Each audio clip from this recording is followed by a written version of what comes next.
Olá pessoal do canal Paraíba no Passado. Estamos iniciando um vídeo hoje diferente dos de costume, aqui em terras pernambucanas, mais precisamente aqui no município de Abreu e Lima, nas ruínas do engenho Jaguaribe. A gente vai estar contando a história para vocês do escritor Henri Coster. Esse escritor, eu já venho falando aqui no canal, em alguns vídeos. Ele deixou um livro, onde deixou registrado muitos aspectos, histórias do ano 1810 ao ano 1820. E o Costa ele viveu entre 1793 e 1820, estando sepultado no histórico cemitério dos ingleses em Santa Amaro, no Recife. Costa ele chegou ao Recife em 7 de dezembro de 1809, com 25 anos de idade, em busca de um clima tropical para a cura de uma tuberculose que acometia. Em outubro de 1810, ele parte em viagem a cavalo à Paraíba e dali resolve cavalgar até Fortaleza, onde chegou em 4 de dezembro de 1810. Posteriormente, em 11 de fevereiro de 1811, começa a sua volta ao Recife e segue por mar até o Maranhão, dando retorno para a Inglaterra.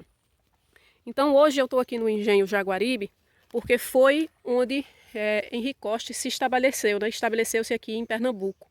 Ele arrendou esse engenho, que hoje só resta algumas ruínas, que eu vou estar mostrando para vocês, e contou um pouco da história desse engenho, de como era naquele tempo.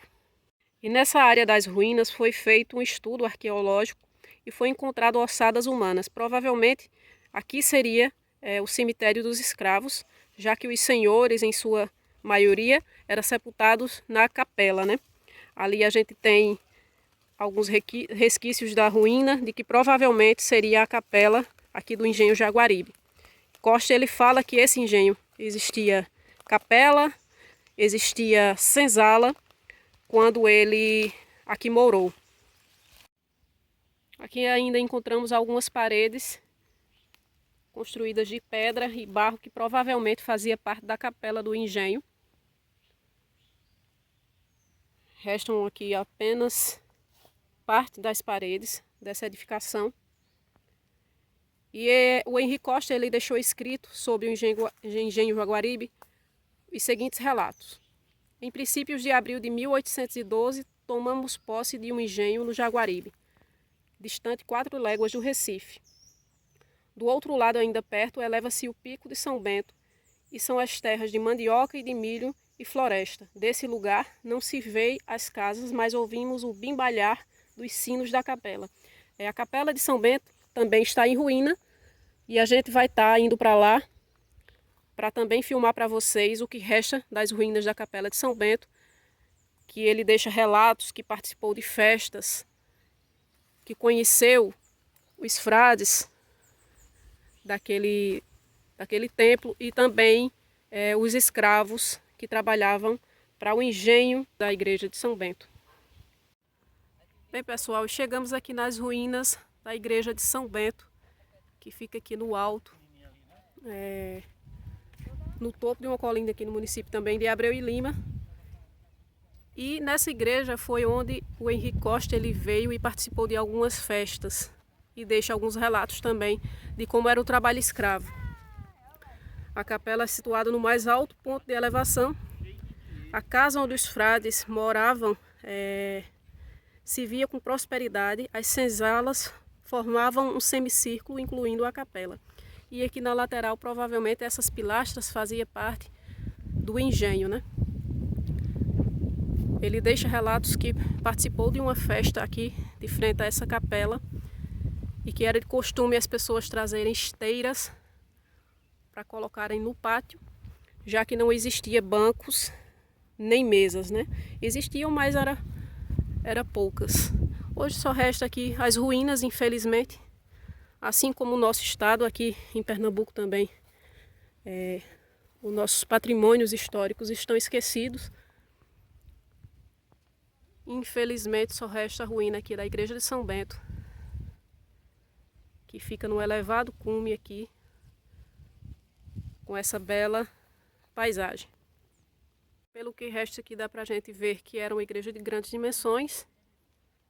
E aqui de frente ficava o pátio, onde ele disse que participou de uma festa e deixou o seguinte relato: a multidão que se havia reunido era considerável e notava-se a presença de muitos trabalhadores livres, alguns solteiros e desejosos de qualquer barulho. Eu estava armado com um comprido chuço e uma grande faca da região, e levava 3 meus escravos, pamentados. Da mesma forma, 3 africanos resolutos, nos quais confiava, cujo objetivo seria não deixar o amo antes de terminar a cerimônia. Antes do início dos cânticos e orações na capela, a gente preta estendeu muitas esteiras ao ar livre e nosso povo se foi sentar para conversar e comer bolos e doces, e todas as espécies que estavam expostas à venda em grande quantidade.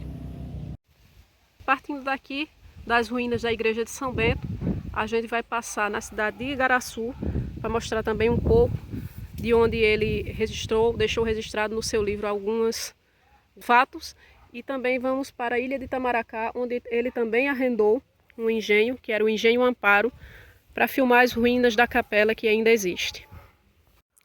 Chegamos agora aqui nas ruínas da Igreja do Amparo. Essa igreja ela fazia parte do Engenho Amparo, que também foi arrendada pelo escritor Henri Coster em 1813. E ele deixa uma descrição acurada do lugar e do tempo de sua estadia aqui nessa igreja, né? Hoje, infelizmente, está em ruínas, mas a gente vai estar mostrando um pouco dessa construção que fica aqui no município de Itamaracá. E vamos seguindo aqui para ver a parte interna dessa igreja, que fica em meio aqui a uma mata. Tem remanescentes ainda do engenho, mas são poucas construções que ficam aqui ao redor, aqui do nosso lado direito, e outras construções que são bem mais recentes. Veja que tem alguns gradios ali, ainda nas janelas. A torre do sino. A porta principal aqui ainda encontra-se. Portas provavelmente de jacarandá, né? As almofadas aqui bem largas, como de costume. E a parte interna aqui toda completamente em ruínas. Seguindo aqui para o altar, hoje só resta escombros, né? Infelizmente. E o Henri Coster, ele fala que não chegou a morar aqui no Engenho Amparo, porque não existia casa grande na época em que ele arrendou esse engenho. E ele ficou morando na Vila Velha, que a gente vai estar daqui a pouco indo para lá, para mostrar um pouco dessa vila, né, que foi a vila primitiva da ilha de Itamaracá. Aqui do outro lado, provavelmente essa igreja tinha um coro, que não existe mais. Aqui na lateral ainda existe também algumas paredes da sacristia.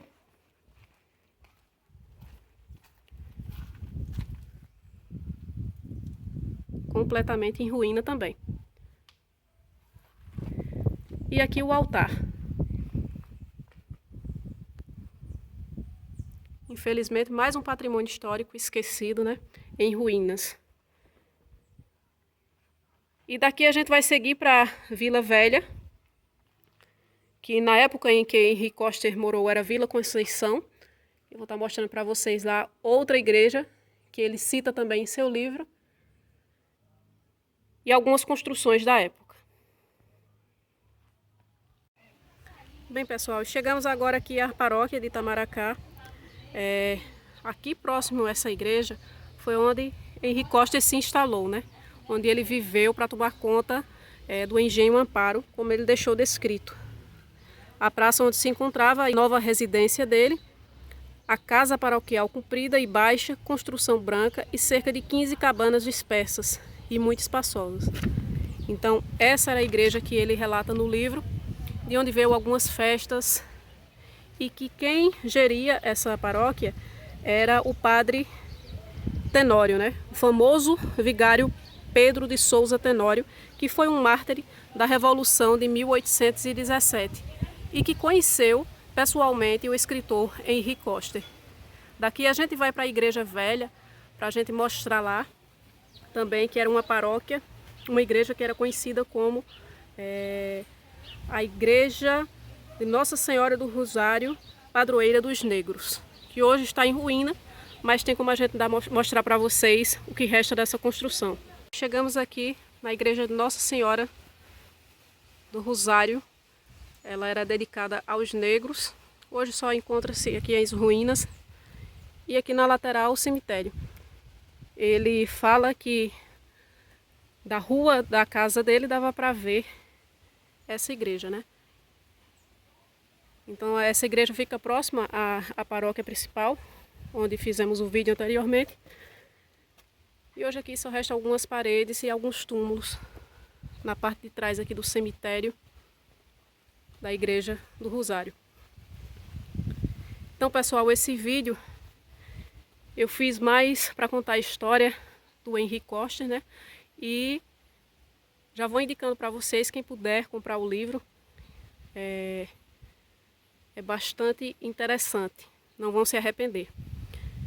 Desde já agradeço a todos que assistiram, peço que compartilhe e curta para que a gente venha divulgar cada vez mais a nossa história.